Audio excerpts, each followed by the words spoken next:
Good morning. Welcome. Oh, that's good. Thank you. So next up, we have a topic that I consider to be particularly critical. The topic is cloud. And it's difficult to cover a topic of this level of importance by yourself. And so we're actually making this a panel. And so I'm going to have some opening remarks. But before I do, I'd like to invite a few gentlemen up on stage to help me cover such a important topic. So if we could start, there we go. Chris Wlaschin. Chris, please come on up. Chris is the Chief Information Security Officer and Executive Director at the Department of Health and Human Services. Thank you.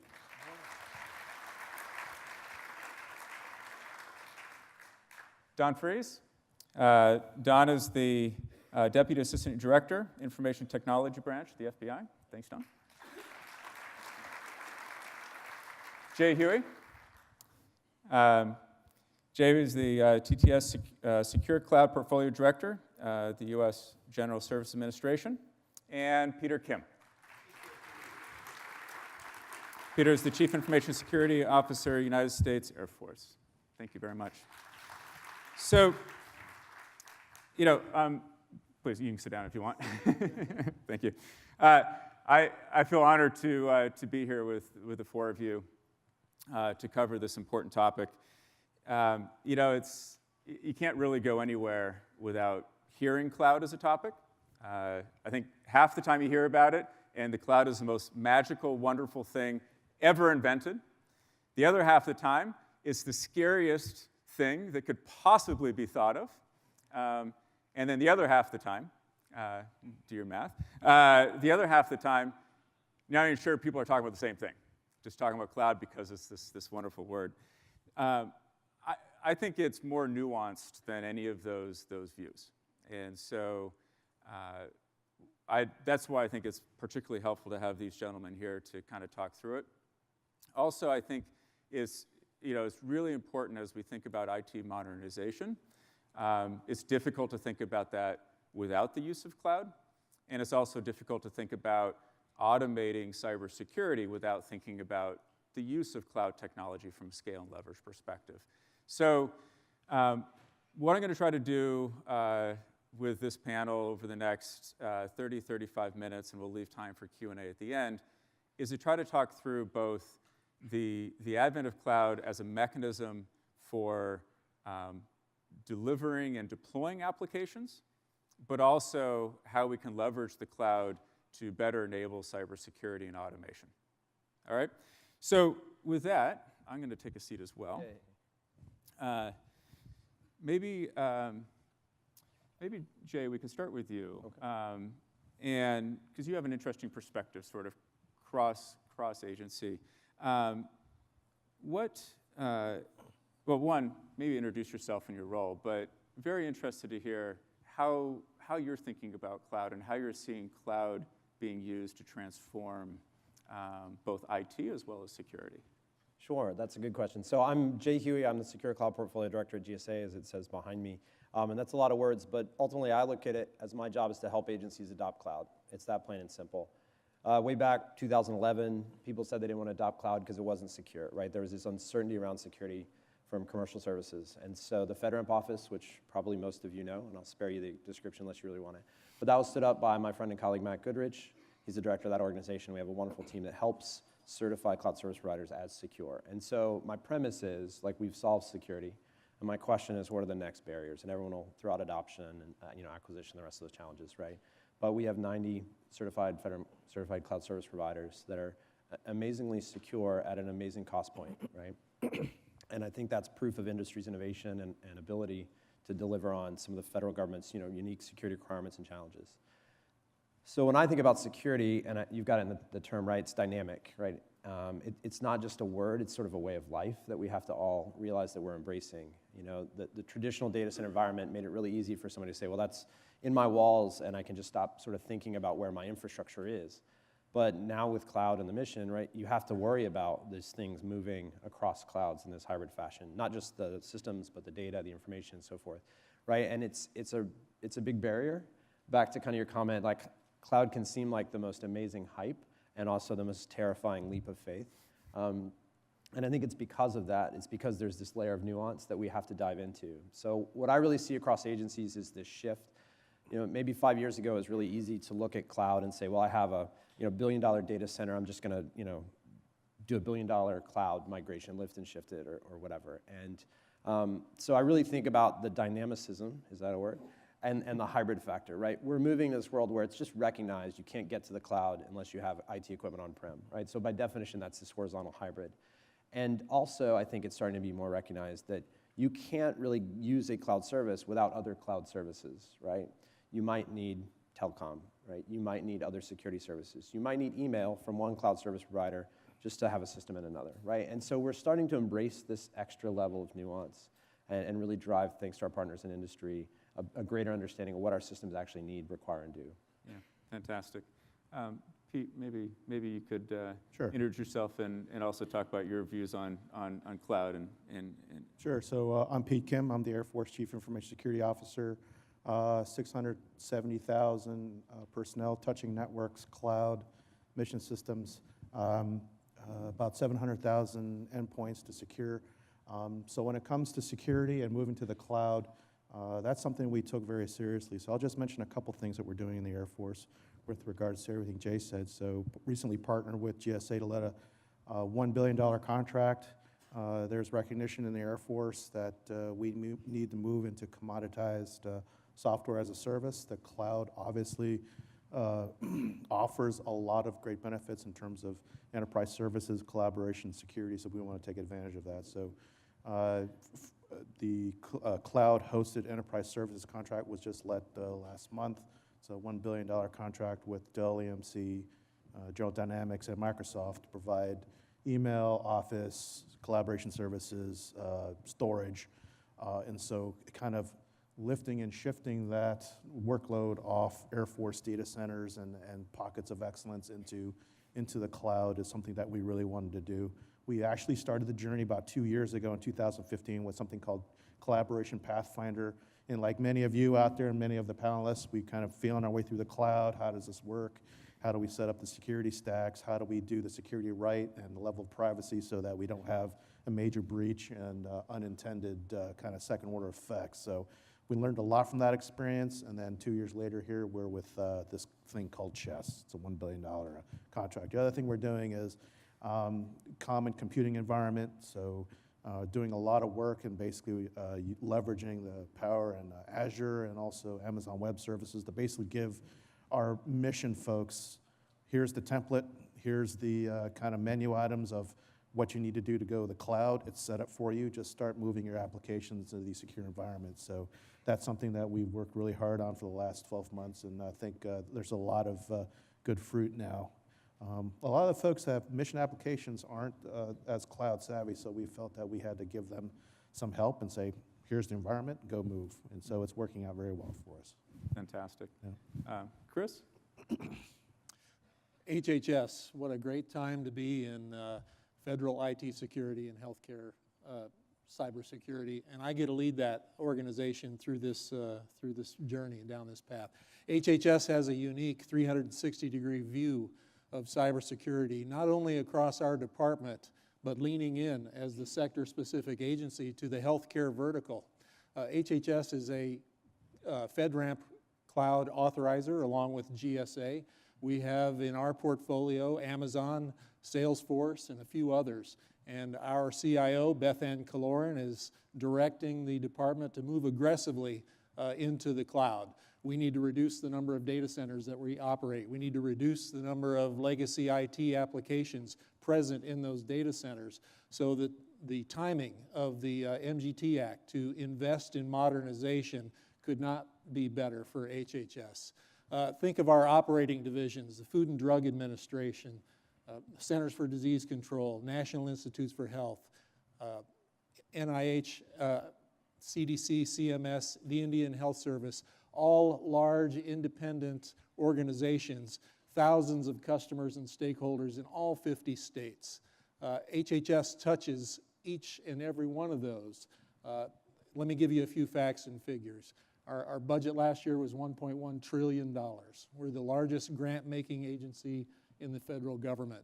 We spent about $14 billion on IT last year. About $7 million of that given away to states and local authorities as grants for IT.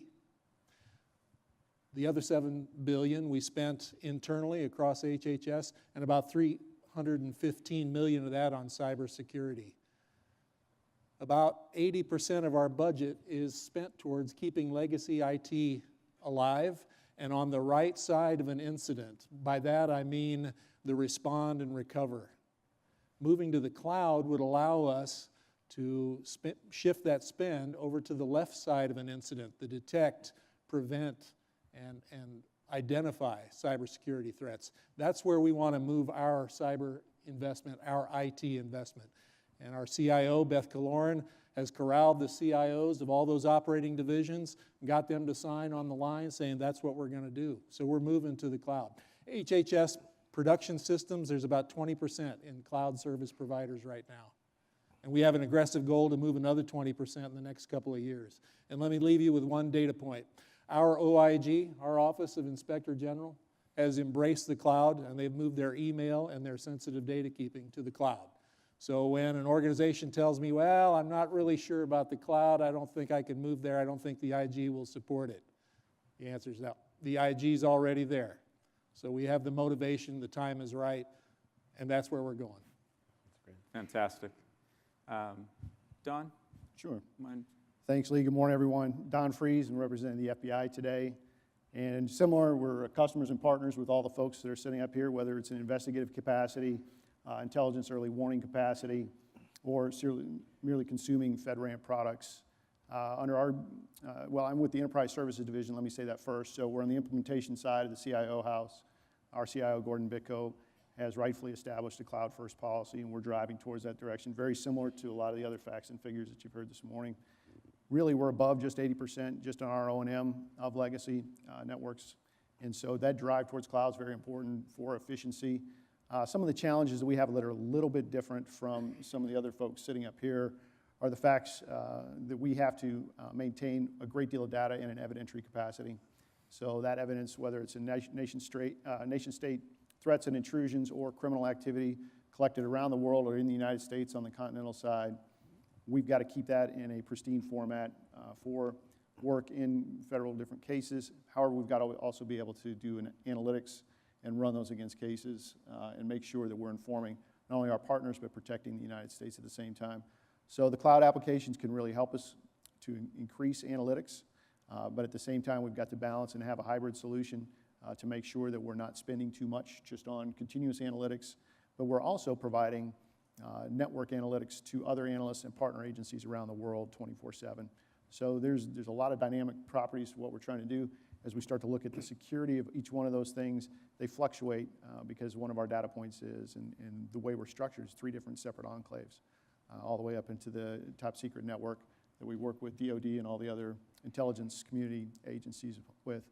So being able to move that data, talk, and keep role-based access intact and auditable throughout that process is very challenging. Thank you. I'm curious, you mentioned hybrid, and I feel like for the early days of cloud, there was this view that it was a binary decision. Either you're in the cloud or you're not in the cloud. And increasingly, the perspective has changed, which is it's hybrid. It's a question of what the split is. Mm-hmm.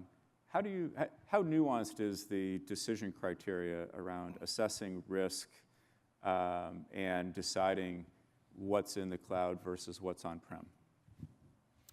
So when we talk about, use the term risk there broadly, and we're going to separate risk into 2 different portions there. First of all, risk on security side of things, but moreover, the priority of the risk is how we're going to service the mission that's being touched there. So that's really the driver of the decision. For example, we are not going to push a certain data set into a cloud environment where it's going to negatively impact that mission provider, particularly in the real time where either a critical incident is occurring or our investigators and analysts in the field need that data in a way that's reliably accessed time and time again. There's too many challenges, quite frankly, with our existent architecture to be able to make sure that we can assure that we do that. And so that risk to customer service and losing that, when we talk customers, we're also talking customers, the people of the United States first, but our internal investigators and analysts. So that hybrid solution is going to stay, or let me say this, the bare metal solution is going to stay up front first. And I'll say this also, there's a cost dynamic involved there. The more information that we put in the cloud and the more analytics we pay, spinning those analytics real time, all the time, varied access points can become extremely cost prohibitive. So those are some of the thoughts that are built into that ahead of time. Chris, is that different in your organization in terms of how you think about that? Not necessarily. We think about the data and where it resides in the scheme of providing services to the American public or government customers or other stakeholders. Very sensitive data, not classified, but very sensitive data that involves patients, payers, or providers that exist in a number of locations across all 50 states. We would view that as a data set suitable for a FedRAMP high environment. Other data that might involve research that NIH or CDC is doing with researchers across the globe, while not patient-specific data, might have a less sensitive level that could be accommodated in a moderate or low environment. So it's driven by data, and it's driven by the risk to which HHS or the American public would suffer if that data was compromised. So we look at the FedRAMP cloud service provider, we look at the data set that we're considering to put in there, we look at the risk involved in locating that data and retrieving it as necessary, because there are costs associated with getting your data from the cloud service provider. We look at all that and we try to make an educated risk-based decision that services the customers, services our mission, and allows me to sleep at night. That's good. Yeah, Jay. I think if I can jump into that, right? So I spent 15, 20 years as an industry employee before I joined government just over 2 years ago. And so I think my colleagues are absolutely correct. We talk a lot about cloud in terms of that mission delivery, right? That ultimate, what I'd call production application that has, crime data or has health data. And that's really important to think about. As you all go out and engage with industries, what I would challenge you to do is talk about cloud in this more nuanced fashion, right? It can be hybrid over time. You all can do development in your own cloud. So you're not paying the friction of government furnished equipment, you're not paying the friction of TIC, you're not paying the friction of all that, the cost. Say, hey, I'm gonna develop this code off-prem for you until I get to a 20% or 80% solution, then I'll bring it in-house. Is that okay? I'm not gonna use production data, I'm gonna use this test data. Is that okay, right?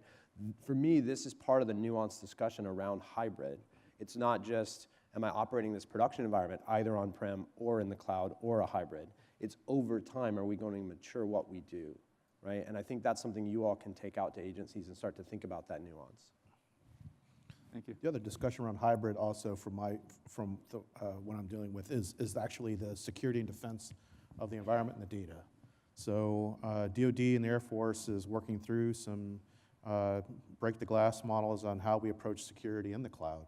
So whether you're talking on-prem, commercial, hybrid, the security strategy and the defense model isn't cookie cutter as much as I'd like it to be. So the department's working real hard and trying to determine, okay, this is how we used to do it in the old days, security and defense of our mission systems and data in these data centers. But so how do we leverage the power of the security that's inherent and native in these environments, these cloud service providers, whether it's Amazon or Salesforce or Oracle or Azure, because they obviously bring a lot of security strategies to the table that we can leverage, and perhaps we can lean on them to do some part of the security, and then we do this half. So what is that right mix? And I think we're still working through that. It depends on which cloud service provider you talk to.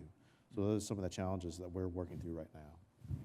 So sticking with that for a second, and this question I think is really focused more around infrastructure as a service providers. How, if you go to either one of the, any of the websites of one of the service providers, they will have a shared responsibility model. And the shared responsibility models are very similar for all of them. And to be clear, the sharing is the consumer takes on most of the of the responsibility, and they take on primarily physical security and underlying infrastructure, right? how well understood do you think that shared responsibility model is? And do you see that changing? I see that changing in the future, but for us, culturally, we still feel like we have to maintain and control a level of security that we're comfortable with. So we're used to doing everything in the department ourselves, right? So it's kind of a leap of faith to now go into this environment where it's like you don't have to do everything anymore. We'll handle this slice and you handle this piece. I think there is a recognition that we are ultimately responsible for our data and our information. We cannot relinquish that totally in toto to a CSP. So we understand we have to maintain that level of security. That's our responsibility. That's my responsibility as a CISO. And so it's a dialogue. It's a shared responsibility. Absolutely. Yeah. Jay? Just to build on that, as part of FedRAMP, we're fortunate or unfortunate, you can choose. We have a lot of data on cloud service providers. And so whenever a cloud service provider becomes FedRAMP authorized, they have what's called a control implementation sheet, a CIS. We have to make an acronym of everything, you know? So I basically Only 3 letters? Only 3 letters. It's amazing. I break it down into, I, you, and we, right? If I'm the cloud service provider, I provide this. That's what the sheet says, right? You're the agency, you do this, or we have a shared responsibility here. So we did some analysis on that, and it's roughly 80-20. It's anywhere from 17 to 19%, and that's across infrastructure, platform, and software. So I think there's kind of this myth, if you will, around, oh, I've got to do all this work. There's 375 controls in our moderate baseline. What I'm telling you is 80%, what I'm telling an agency is 80% is done for them, right? The 20%, any guesses? It's ICAM, it's credentials, access management, right? Who your users are and what data, back to build on P3, what data should they have access to, whether that's services or actual raw data, right? You have to do that regardless of cloud or on-prem. And so what I tell CISOs, what I tell agencies, what I hope you all can spread the word on is start there. If you've got infinite time and money, then please go measure the fences and please worry about whether or not they shred the hard drives. And more eyes are better. But if you need to start somewhere, go top down. Start with your users and then work your way down to the access permissions. And it's largely the same across cloud providers. I would add that our relationship with our cloud service providers that we've authorized is probably better than any of our strategic partners, because we've gone that journey together and done a deep dive into all the activities that lead up to a FedRAMP authorization or proclamation, and then frequent and regular engagements following that with not only the cloud service provider, but the third-party assessor assigned to help us assess security controls. I feel much more comfortable when another organization comes to me and says, Chris, I want to put this application in one of the cloud service providers. I can say with confidence that we have reviewed that together and we have a mutual understanding, codified in a contract to be sure, but a mutual understanding of who does what and when. Yeah, we've noticed that too. Just in the last 24 months, I would say the market has become infinitely more responsive to those needs, those requirements, and have really put us in a much better place to consume those services than we were certainly 3 years ago. And I'll commend the FedRAMP process has been phenomenal for those applications that in our culture, I'll say this anyways, 5 years ago, we never would have been able to outsource some of these things for customer service improvement. We're doing that regularly now, and it's a tremendous advancement when we can segregate the data and move it in a classic way. So that's both sides are exactly right. Very good. Shifting just a little bit, so there's the use of cloud, which is, I'd say, more geared toward application deployment, like putting the application into a cloud infrastructure as opposed to running your own data centers all the time and being able to reduce that. There's another use of cloud, which is as a mechanism to deliver lots of different applications, but included within that, security applications. And I know, for example, we've been able to provide a leverage of scale and agility and leverage that you just can't get out of on-prem. I'm curious, and maybe Pete, we'll start with you. I'm curious how your thoughts have maybe evolved relative to the consumption of cloud-based services to help with the cybersecurity automation. Yeah, so for the common computing environment, we've definitely looked at leveraging the security, organic security capabilities in those environments. So we realize we still have to follow a level of DISA, security technical implementation guidance, and DoD CIO tools, and cybercom kinds of things that we need to do in the cloud environment, so we're still going to do that. But where possible, we're going to leverage some of the native security capabilities in these cloud environments as we migrate. We want to have the dialogue with the rest of the services and with the department of like, hey, how can we do the security function that we've traditionally done in the department? How can we do it a little bit differently, leveraging some of the things in the cloud that has to offer? But even twisting it a little bit, even leveraging cloud services to secure on-prem applications. Yeah. As opposed to leveraging the cloud to secure the cloud.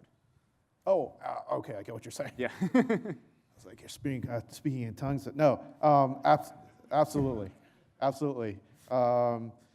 We just had a cloud service provider helping us secure some of our logistics applications in the cloud.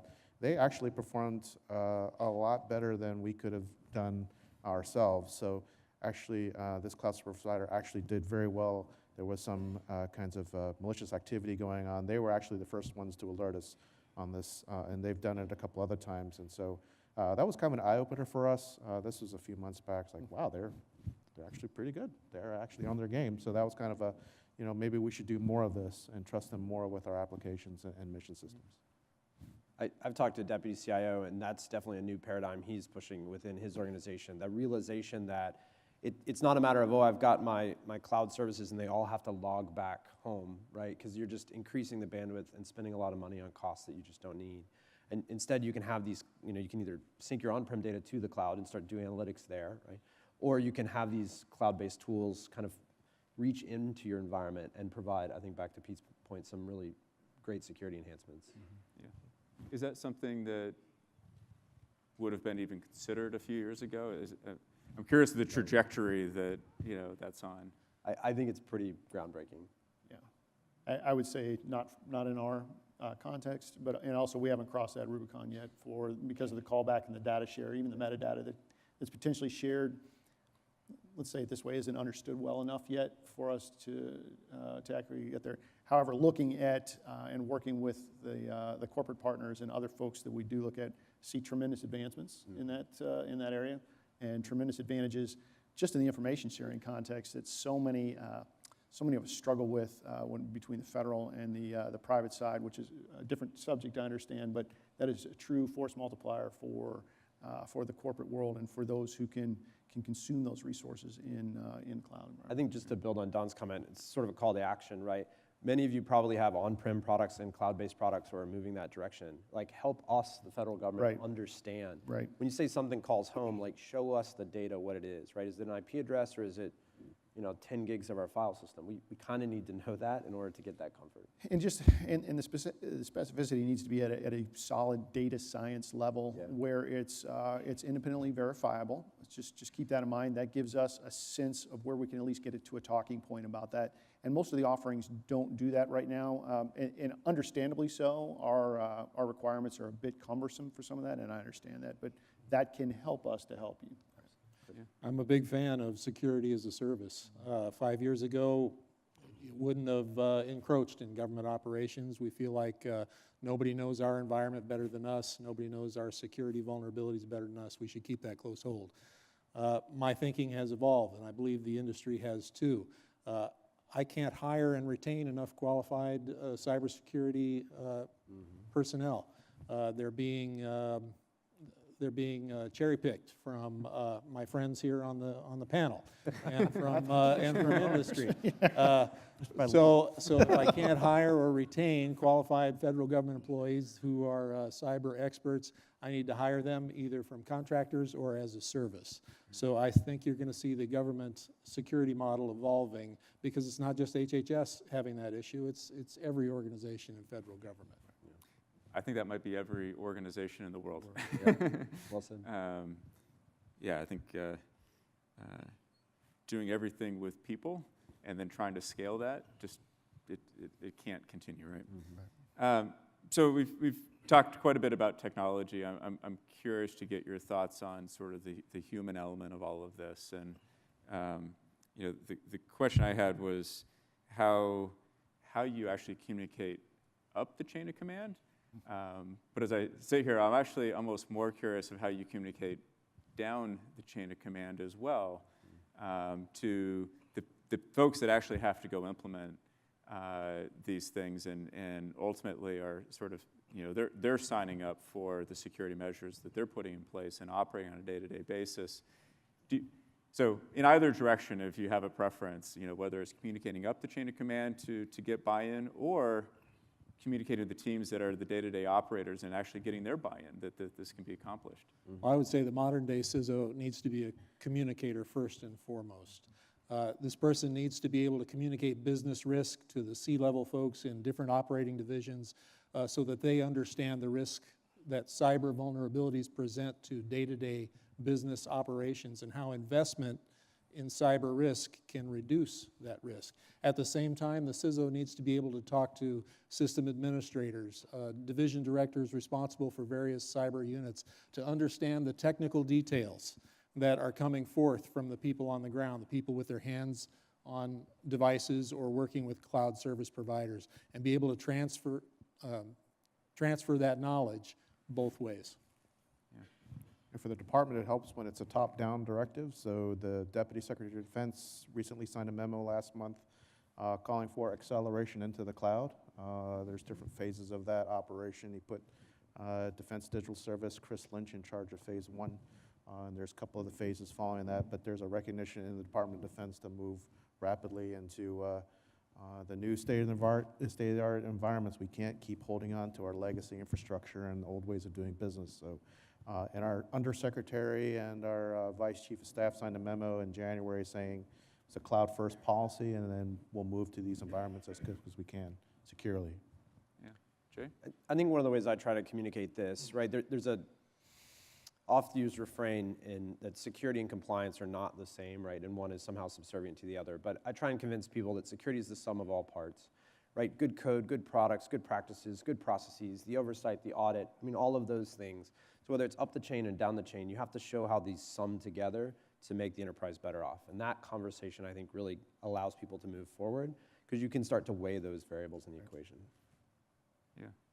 Big part of what we're doing now is to communicate is simply showing small successes in certain specific or certain application areas that where we can use those and leverage the cloud resources. And when we do that and the user experience improves, the customer experience improves, the data sets that we're able to show executives about decision-making improve, that's when we can help the entire culture start to change and become a lot more comfortable with what's going on in a virtualized environment. And that may sound a bit tedious. It may sound contrary to even what we heard earlier about not being incremental. But there are times to be incremental, and that certainly in our culture.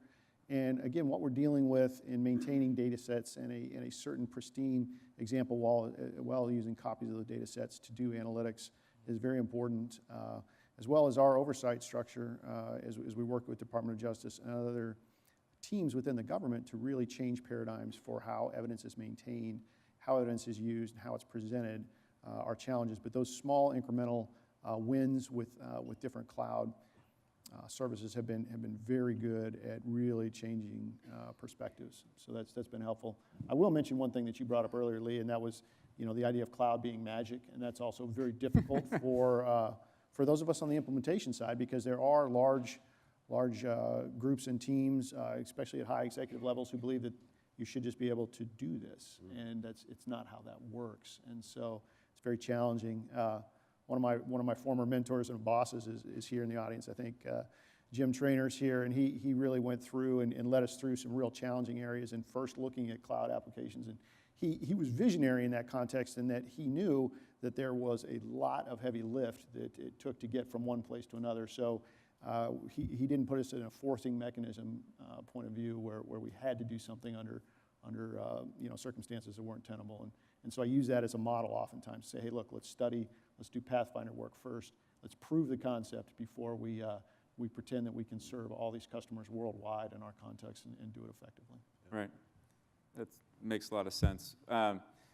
Well, certainly exciting to hear all of you talk about sort of leaning into the cloud, but also in a very sort of thoughtful and methodical way. as I mentioned when we first kicked this off, we are going to have questions from the audience. And so I think there's a couple mic runners out there. So at this time, we'll open up to the audience. Raise your hand if you have a question, and someone will bring a microphone your way.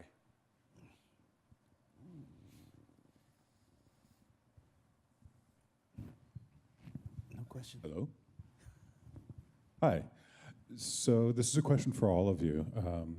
It's interesting to see what cloud does to an organization's perimeter, whether it's an organizational perimeter or a security perimeter. Could each of you address that, please? Just real quickly, I talked to a vendor, probably the representative in the audience, right? And they talk about kind of the death of asset-based tracking by IP address, right? If you've got this crazy hybrid structure, we could all imagine where 10 dot addresses are used, and those assets are different, right? And so I think it really breaks down the wall of this old mindset of like, I'm gonna boot this server up and it's, I'm gonna measure uptime based on I'm gonna measure success by how long it's up. In reality, I wanna reboot that thing as fast as possible, right? That's the immutable infrastructure and the rest of that, so that the attack vector and surface is really reduced. It really shifts the way people need to think about it. Now, whether we're there as a paradigm, that's something all of you can help us do. But these methods, these tools that industry is pioneering way faster than government need to keep going forward and helping us. And so I think it's important that you kind of practice and exercise some of the process you have for on-prem environments into the commercial environment. So something our personnel, our human resources folks did just in July of 2016, they transitioned to Oracle software as SaaS cloud for my purse. 1.7 million people access this public-facing asset for all kinds of things, retirees and pay and personnel actions. And before we stood that up, we actually thought through some of the security and some of the security framework on how we would respond to these kinds of incidents with Oracle and how we would do the whole detect, respond, recover actions. And so that was a kind of eye-opening experience. And so we've kind of progressed into other environments where we know we still, although as you say, the boundaries have become a little blurry, we still have to have the processes in place to respond to any kind of incident. And one thing I would point out that's a change just in perimeter thinking for us is whenever we get into that cloud portion, it changes visibility. You mentioned asset management, but it changes how the network is seen, and changes our ability to look at that data and understand what's going on with it. And in small portions, that's not bad, but as we start to talk about that more, and we work with our security teams and our incident responders, that becomes a bit confounding. It goes back to that trust of how much of a partnership we have with the cloud provider themselves, and being able to trust that something that's not visible or it's not being managed in a way that's visible to us is still being managed in a way that's appropriate to us.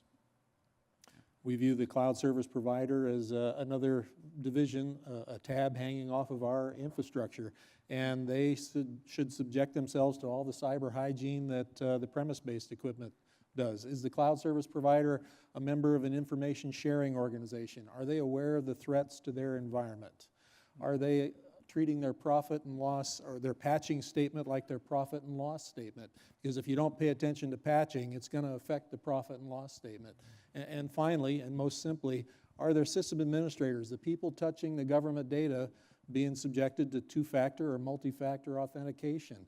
If that system administrator or somebody with elevated credentials are compromised, they have to get the phone to be able to leverage them and do bad things. So making sure there's an awareness of basic cyber hygiene, that it's codified in the contract, and that there's regular dialogue to ensure that they know, that we know we're paying attention to this.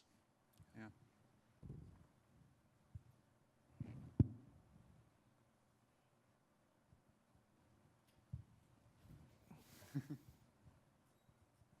Good morning, Nick Lewis from USDA Agricultural Research Services. I have actually two questions. The first question is, as a smaller agency, we recognize that there are many things that FedRAMP is doing. A lot of things have been FedRAMP approved, but it's not approved by our department. So could you maybe discuss a little bit about how how can we get FedRAMP so that if it's approved by one department, one agency, or something like that, we can get some collaboration. Also, my second question is about CDM. Basically, DHS has done a lot of work towards purchasing a lot of CDM equipment and technologies, and we're deploying it, but none of it is cloud related. So what are your thoughts on that, and how can we kind of incorporate cloud resources with the CDM effort that we're paying a lot of attention to and doing a lot of work towards? Thank you. All right, thanks for the questions. Chris, maybe you could take the first one. Where's Jeanette on the CDM question? Well, let me take the first one. The FedRAMP program being executed by GSA and HHS, others, is designed for this specific instance. Review and approve once, shared by many. There's no reason that USDA or any other organization has to put a cloud service provider that's already FedRAMP authorized through another set of review and approvals. It's done once and shared by many. So I think we would welcome a conversation with the folks who are objecting to that to show why they can trust the work that's been done to authorize a cloud service provider. Regarding CDM, I think we heard this morning at breakfast that DHS is working very hard with departments and agencies to design a CDM solution that applies to most, but is customizable by the individual departments and agencies who want to take advantage of it. We heard that it was voluntary, but we know that that's not really the case. DHS, at least in HHS's case, has worked very hard with us in our 11 operating divisions, 20 small staff divisions, to tailor a CDM solution that works for us. Yes, it can be challenging, and you may already have tools in place that are doing that kind of a function, but DHS has shown, at least in HHS's case, that they're willing to work with us to adapt the environment that we've set up, as long as the CDM tools and the goal of CDM to be able to report risk up to the government leaders that need to see it will work. So I think there's some flexibility there for you. I would defer to the panel on how else they see that. Just to build off Chris, like it's well said, right? I couldn't have said it better. It's a partnership, and if USDA would like a conversation around that, we are more than welcome to talk to them directly as a PMO, and we've used HHS many, many times as a leading example for the comfort, the factor, how you overcome some of these. So by law, by FISMA, we are not allowed to accept risk on behalf of an agency, and I think that's appropriate, right? I don't know the mission of Air Force. I don't know the mission of DOJ. What I do know are the value of the cloud service providers, and I can get 80% of that documented. So it's just a conversation. We all know security is really a trust piece. Regarding CDM, I think this is a case where technology has just continued to accelerate so fast, right? The approach on-prem that we all had the mindset of, I've got my assets and they're physical servers, and for the most part, I'm going to install agents on those servers, and then I can do inventory based on that, right? That makes sense to me. 3 years ago, that was the way to do it, so to speak, right? Cloud service providers have APIs that you can call, right? One call and you can get a list of everything on the network, so to speak. And so the mind shift, what CSPs have been able to offer has just dramatically accelerated what we can do in terms of security. And so we need help from industry to kind of do that mapping. Hey, if you're doing it this way traditionally, install these agents, do X. If you're running in my cloud, here's the API call you can make and get inventory for free. Or a list of all servers you have and the OS that they booted from, i.e. configuration management. It's just a bit of a paradigm shift. It's not a big one, but it is a big enough one that it requires that conversation still. Yeah. All right. That side of the room has a lot of questions. That side of the room, you're behind. You're way behind. It's all right, because we're also out of time. Yeah. So thank you guys so much. This is a very important topic. It's also a complicated topic. And so really appreciate hearing your thoughts on it, how your different agencies are thinking about approaching it, driving adoption, and doing so in a very thoughtful way. So I really appreciate your time. Please give me a hand. Nice job, guys. Thank you very much.